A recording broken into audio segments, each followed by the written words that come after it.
I got an invitation from Rachel to attend one of the Rev's birthday parties. I didn't know what to expect. I know that it's the Reverend Al, but what does that really mean? I went to his birthday party at the Soho Grand. Again, I'm only here a year. It was a really fancy party. So I was like, okay, let's bring it. And so I pulled out my best dress and I go to meet the Reverend Al Sharpton. I don't know how we measure people in life, but because I have amazing parents, and I hope that my light is a reflection of them. I saw Dominic and Ashley, and I said, that is a great man. Because his daughters look at him, and they dote over him, and they admire him in a way that I look at my parents.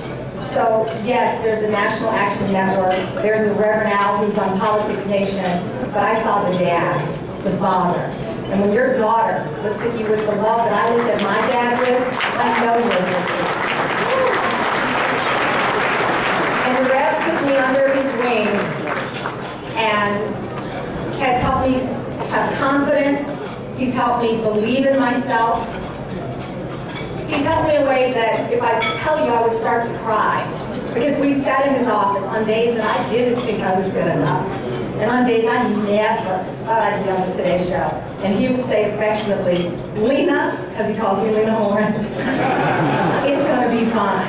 And that's what this woman said, and this is what this amazing man said. And that's what that Southern mama always said. So it is an honor to be here. It is an honor to call. He's not even my friend. This is the man. And if many of you ask why I'm not married, it's because Rev won't approve any of you. He's super protective, so the day he's ready to officiate the big wedding, this brown, gray gown will turn to white. And I love you to my MSNBC family who is here. Thank you so much for the tremendous support. I didn't write a speech about going on far too long, but God bless you all. God brings to our lives the people who are in, and these are the people who are meant to stand with me today. Thank you.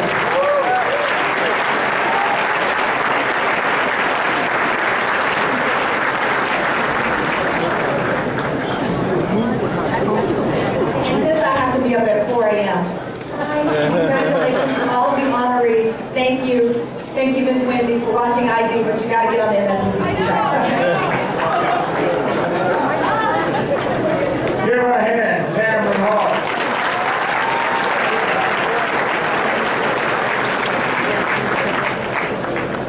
And I will approve you to marry Tamron, all my daughters, but bring your W-2 form.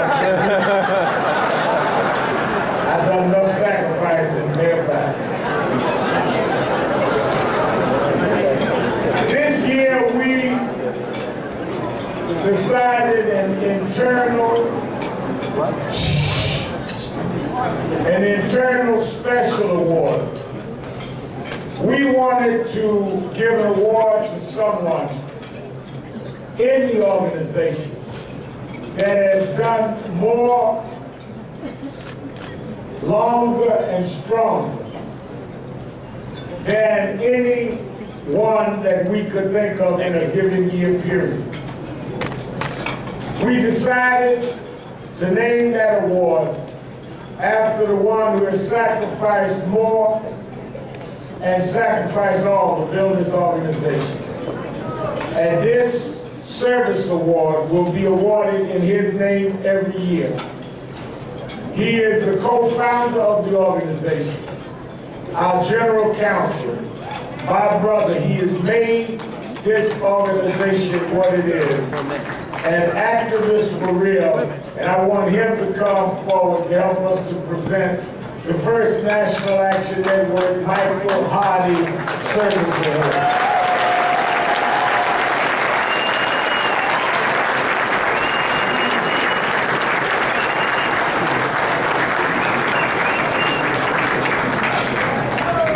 About 16 years ago, the premier marketing and publicity queen of this country, named Terry Williams, was solicited.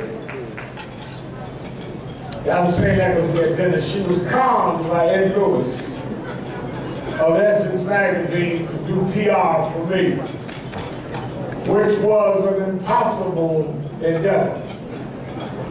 When Several years later, gave me a book, Black Pain. I really thought it was her memoirs representing me. And she assigned the duty to a young lady.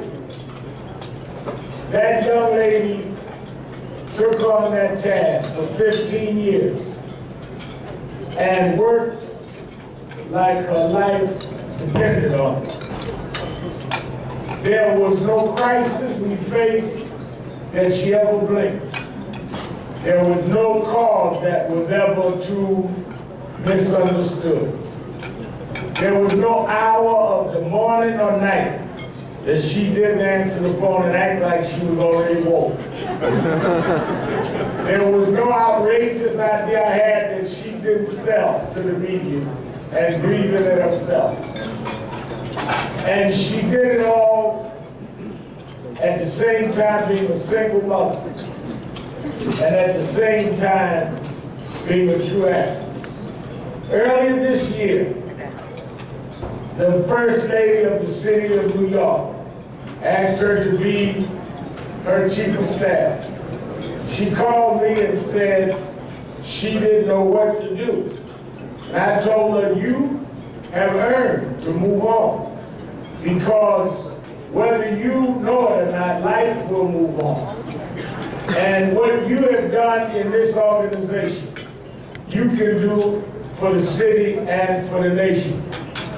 And you have served us. And as long as there's a National Action Network, it will be there because of the imprimatur that you have put there. She reluctantly said, all right. And I told her, what are you going to do when those of us older move on? But she's still a young woman. And the new head of the National Action Network and the new general counsel want a new press agent. You better leave now.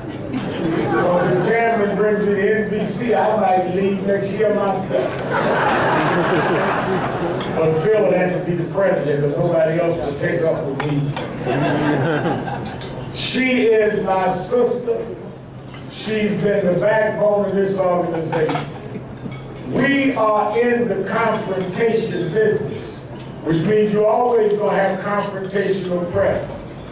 Folk get upset when they get in crises. I get upset if we don't have one. Because if nobody is angry, you're not doing your job. Folk respond to a lot of stuff. Like even this week, if I don't respond, I tell folk all the time. My mother told me, Phil, when I started activism, she said, I was born in Alabama. You were born and raised by me in Brooklyn. She said, so you don't know anything about farming. She said, one thing I'll tell you about farming is if you see a pile of hogs and you throw a brick, the one that hollers is the one you hit. Every time I pick up the front page and see them hollering, I know I hit somebody.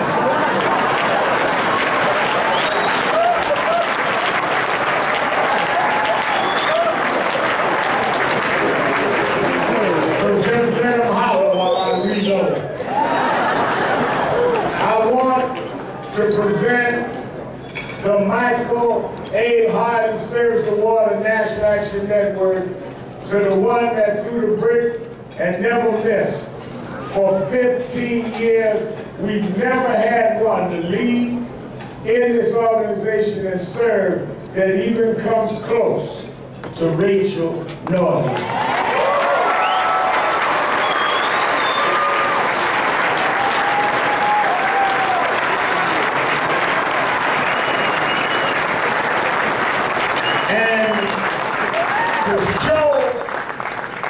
Her work as a surprise to her tonight. Her new boss, the First Lady of the City of New York, Charlene McCray, is here to make the presentation and give word. Welcome, the First Lady of New York City.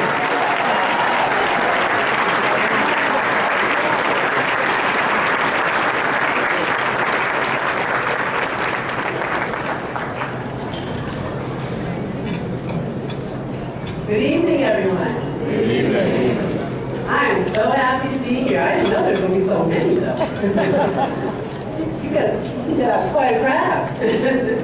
I bring greetings from my husband, Bill de Blasio, our mayor. Isn't he doing a terrific job? Yes. All right. Now, I know he spoke to many of you this morning at the ribbon cutting ceremony. He's a big fan of Reverend Sharpton, but the mayor said, I'm a bigger fan. I don't know exactly how he's measuring. I don't know which one of us is the bigger fan, but I can say that the mayor spoke this morning. I'm speaking tonight and tomorrow morning. So I think we got the Reverend covered. The mayor and I congratulate all the Keepers of the Dream Award winners tonight. And we give a special thank you to Secretary of Education Arnie Duncan for being a champion of early childhood education.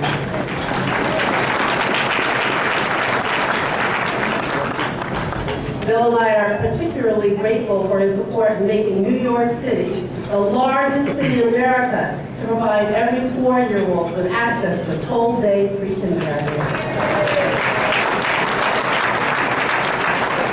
This is a huge win, not only for New York, but for the entire nation. And let me tell you, it was not an easy campaign. More than once, it was written, it cannot be done. But we kept on getting back up, and people like Secretary Duncan and Reverend Al Sharpton never gave up the fight, and that's how we win.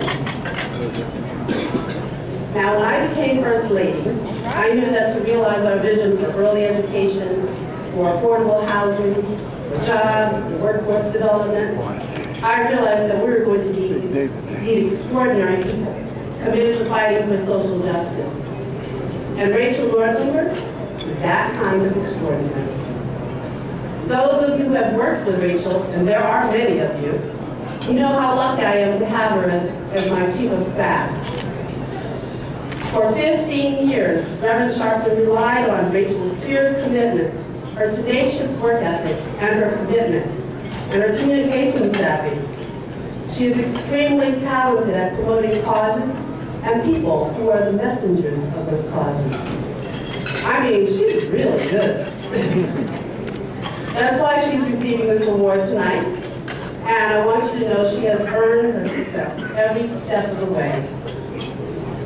I'm going to tell you a little bit about her background. Rachel was born in New Mexico and adopted by parents Jano and Peter Nordlinger.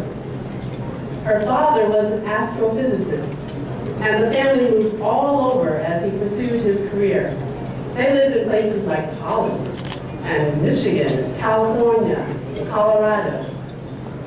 And because of her upbringing, Rachel learned early how to relate to all sorts of people and environments. But she hungered for that immersion experience in Black African culture that you can get only if you travel someplace like West Africa. And so that's where she went.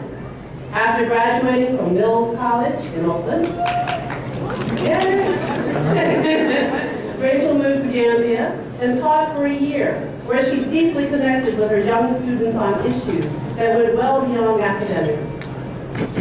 And when she returned to the United States, it didn't take long before she realized that teaching was not her calling. She landed an internship at the high-powered Terry Williams Agency.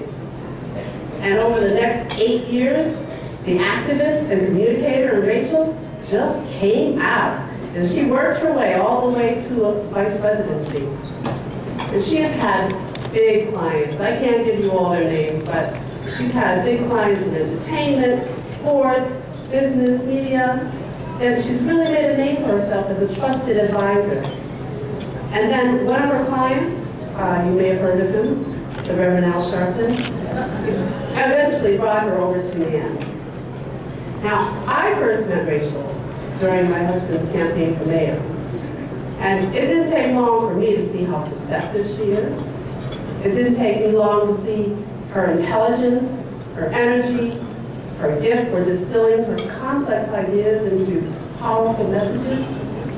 And no matter how impossible the task, and we've given her some tough ones, Rachel always rises to the occasion. There are always a lot of weeds getting in the way of what we need to do, but Rachel stays laser focused. She always remembers what we came here to do. But I have to say, what really makes Rachel special is her heart. No matter how busy she gets, and we keep her very busy, Rachel always treats people with dignity and respect. Every day, in ways big and small, Rachel is advancing Dr. King's dream, our dream. And it's a fundamental part of who she is. And I think that's why Reverend Sharpton gave his blessing to her joining the mayor's office. Because in the end, we're all on the same team. The team that's fighting for justice and equality. Rachel, I'm so grateful to count you as a friend and a partner, and it is an honor to present you with this award. Thank you.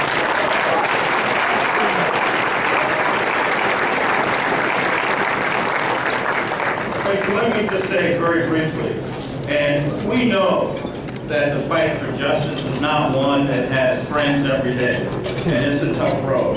And the one thing that truly distinguishes you from the men is, as Reverend Sharpton says, in all of your work, you had the smarts, you had the energy, you had the determination, but you had something else.